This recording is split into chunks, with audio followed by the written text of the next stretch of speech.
पार्टियां हैं, मेज थपथपा करके अपने तनख्वाह को, सैलरी को वो लोग बढ़ा लेते हैं।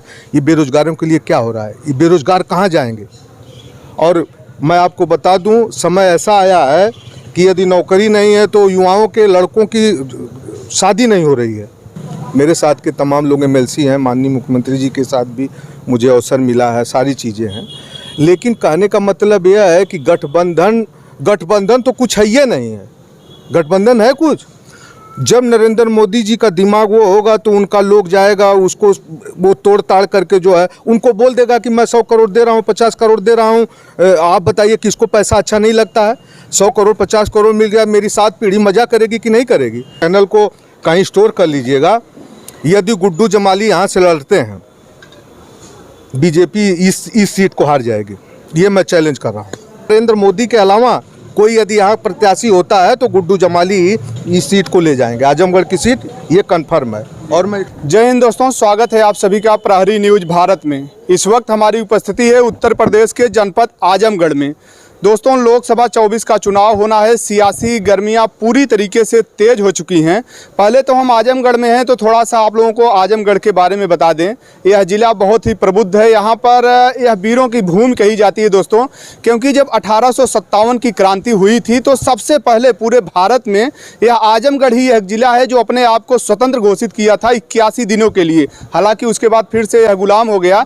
लेकिन अब यहाँ के वर्तमान राजनीतिक उठापटक के बीच बात करेंगे। अभी कल की ही बात है, यहाँ के बड़े नेता रहे गुड्डू जमाली, जो बसपा के नेता रहे, वह समाजवादी पार्टी की सदस्यता ले लेते हैं और कस्में खाते हैं कि जब तक हमारी सांस रहेगी हम सपा के साथ रहेंगे। हालांकि इसके पहले वह बसपा से चुनाव लड़े थे और समाजवादी पार्टी से प्रत्याशी रहे थे धर्मेंद्र यादव, और यहाँ से वर्तमान सांसद हैं भोजपुरी स्टार दिनेश लाल यादव निरहुआ, जो कि बहुत ही मामूली अंतर से अभी उपचुनाव में जीत कर गए थे। तो इस राजनीतिक उठापटक के बीच क्या कुछ यहाँ आम लोगों के बीच में चल रहा है, क्या कुछ लोगों का विचार है कि 24 में किसके साथ लोग जाएंगे? कुछ प्रबुद्ध लोग यहाँ पर आप दिखाई दे रहे होंगे, तस्वीर में हैं। आइए इनसे बातचीत करते हैं और मिलवाते हैं, जानने की कोशिश करते हैं।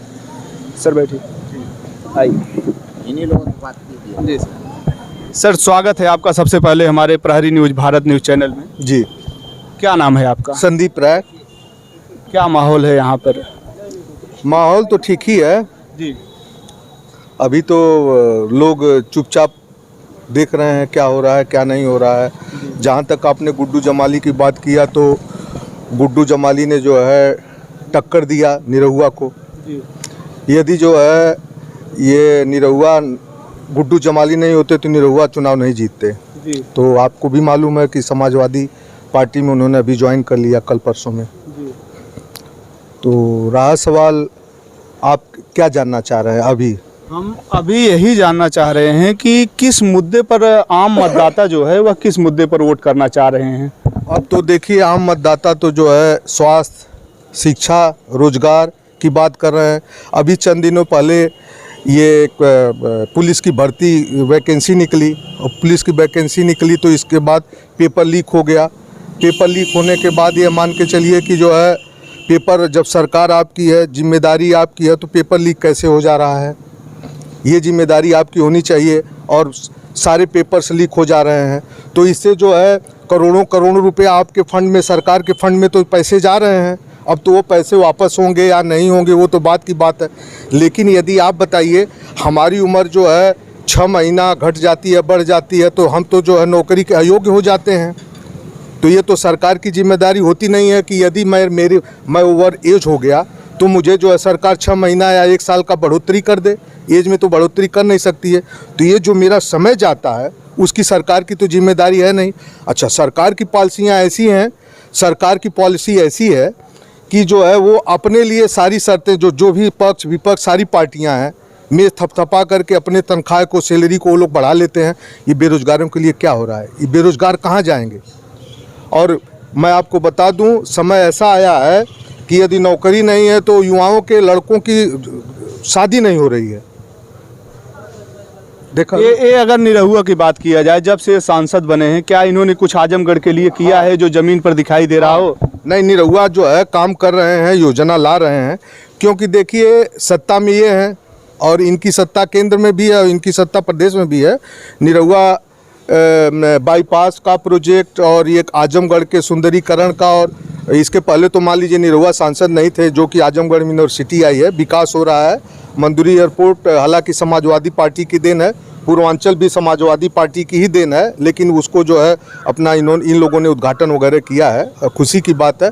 देखिए, सबसे बड़ी जो समस्या है युवाओं की, जो बेरोजगारी है, वो सबसे बड़ी समस्या। उस पर जो है ये प्रधानमंत्री हों चाहे मुख्यमंत्री हों, ये लोग सेंट्रलाइज नहीं हो रहे हैं। इनको ये है कि किस तरह से जोड़ तोड़ करके जो है सरकार बना लिया जाए।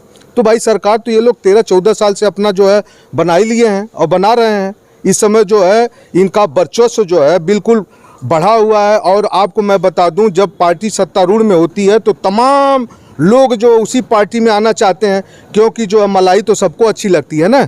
लेकिन बेरोजगारों के लिए चाहे पक्ष हो चाहे विपक्ष हो, कुछ नहीं कोई कर रहा है। सब लोग अपना दुम दबा करके जो है बैठे हुए हैं। सबसे बड़ी जो समस्या युवाओं की है, और युवाओं की शादी अटक गई है, यही हमारी सबसे बड़ी समस्या है। क्या लगता है कि एक बार फिर से मोदी जी प्रधानमंत्री तीसरी बार बन पाएंगे कि ये लोग गठबंधन बनाए हुए हैं इंडिया करके, पहली बार बनने से पहले ही गठबंधन इनका टूट गया है, ये लोग रोकने में कामयाब हो पाएंगे? देखिए, आप तो दो बुद्धिजीवी हैं, आप भी, मैं भी गोरखपुर यूनिवर्सिटी से हूँ, मेरे साथ के तमाम लोग MLC हैं, माननीय मुख्यमंत्री जी के साथ भी मुझे अवसर मिला है, सारी चीज़ें हैं।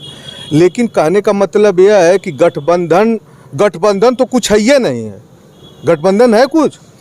जब नरेंद्र मोदी जी का दिमाग वो होगा तो उनका लोग जाएगा, उसको वो तोड़ ताड़ करके जो है उनको बोल देगा कि मैं 100 करोड़ दे रहा हूँ, 50 करोड़ दे रहा हूँ। आप बताइए किसको पैसा अच्छा नहीं लगता है?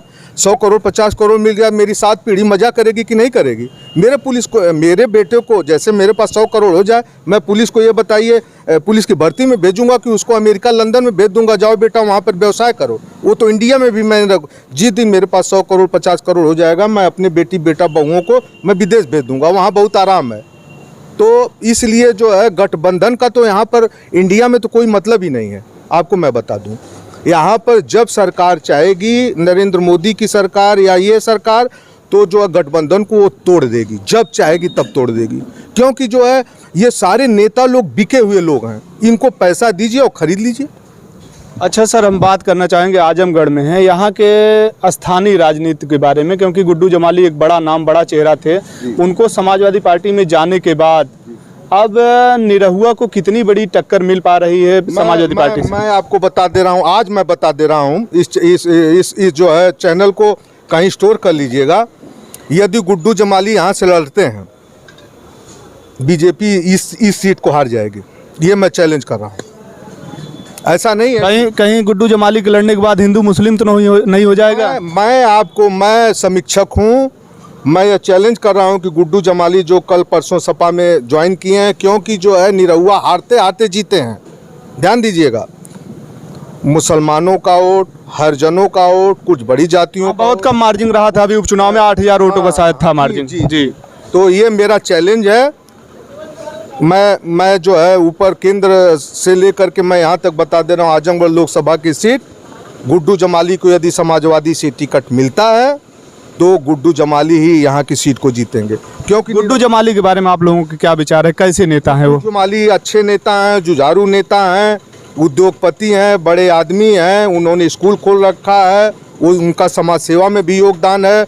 गुड्डू जमाली भी अच्छे नेता हैं और मैं कहूँगा जो निरहुआ भी काम कर रहे हैं, तो ऐसा नहीं है। लेकिन आजमगढ़ की सीट के बारे में मैं फिर दोहरा रहा हूँ, गुड्डू जमाली जी, और दूसरा कोई नहीं।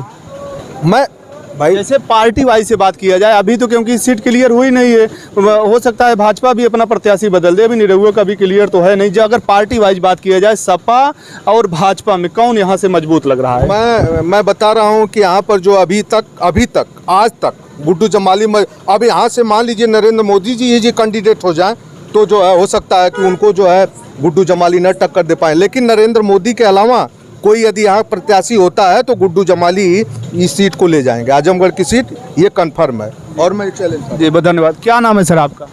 मेरा नाम प्रमोद कुमार रहा है। चचा, ई का माहौल बा जवन बतावत हन, यही बा कि कुछ आप लोगों के विचार? माहौल यही है क्योंकि यहाँ सपा ज़्यादा जीती, हमेशा जीतती थी। इस बार तो लिए हैं निरहुआ, लेकिन टक्कर तो है ही है। निरहुआ तो बहुत बड़ी बड़ी बात बता रहे हैं। अभी आज का उनका एक हम बाइट देख रहे थे, बता रहे थे कि जहां से अखिलेश लड़ेंगे वहीं से हम चुनाव लड़ेंगे, क्योंकि हम अखिलेश के खिलाफ नहीं लड़ रहे हैं, हम समाजवादी पार्टी के खिलाफ लड़ रहे हैं। तो निरहुआ के बारे में क्या कहेंगे? उनका जो ये बड़बोलापन है, अभी इसके पहले वो 3 लाख वोट से चुनाव हारे थे और इस बार तो मान लो चाचा बताए कि हारते हारते किसी तरीके से जीत गए हैं। अब गुड्डू जमाली 2,20,000 लेकर सपा के साथ चले गए, तो निरहुआ कितना टक्कर दे पा रहे हैं सपा को? अब टक्कर तो देंगे ही, इसमें दो राह नहीं है, लेकिन यह है कि अब यह कहना संभव नहीं है कौन जीतेगा कौन हारेगा। टक्कर होगी। निरहुआ जब से सांसद बने हैं, कुछ जमीन पर आप लोगों को काम दिख रहा है? काम तो दिखाई दे रहा है, सड़क वगैरह बनाए हैं, आते जाते रहते हैं, ये भी बात है। काम कर रहे हैं जी। तो दोस्तों, इस वक्त हमारी उपस्थिति थी आजमगढ़ में। यहाँ के स्थानीय लोगों से बातचीत किया तो कुछ लोगों ने बताया कि कांटे की टक्कर है। हालांकि यह चचा ने बताया कि हम पर्यवेक्षक भी रहे हैं और गुड्डू जमाली के समाजवादी पार्टी में कि जाने के बाद समाजवादी पार्टी यह सीट अपने आप को सुरक्षित महसूस कर सकती है। हालांकि परिणाम तो जब वोट पड़ेगी, जो मतदाता यहाँ के होंगे वह लोग डिसाइड करेंगे कि कौन सांसद बनेगा कौन नहीं बनेगा। फिलहाल आप लोग बने रहिए प्रहरी न्यूज़ भारत के साथ। जनपद आजमगढ़ से सौरभ सोशलिस्ट की रिपोर्ट। जय हिंद।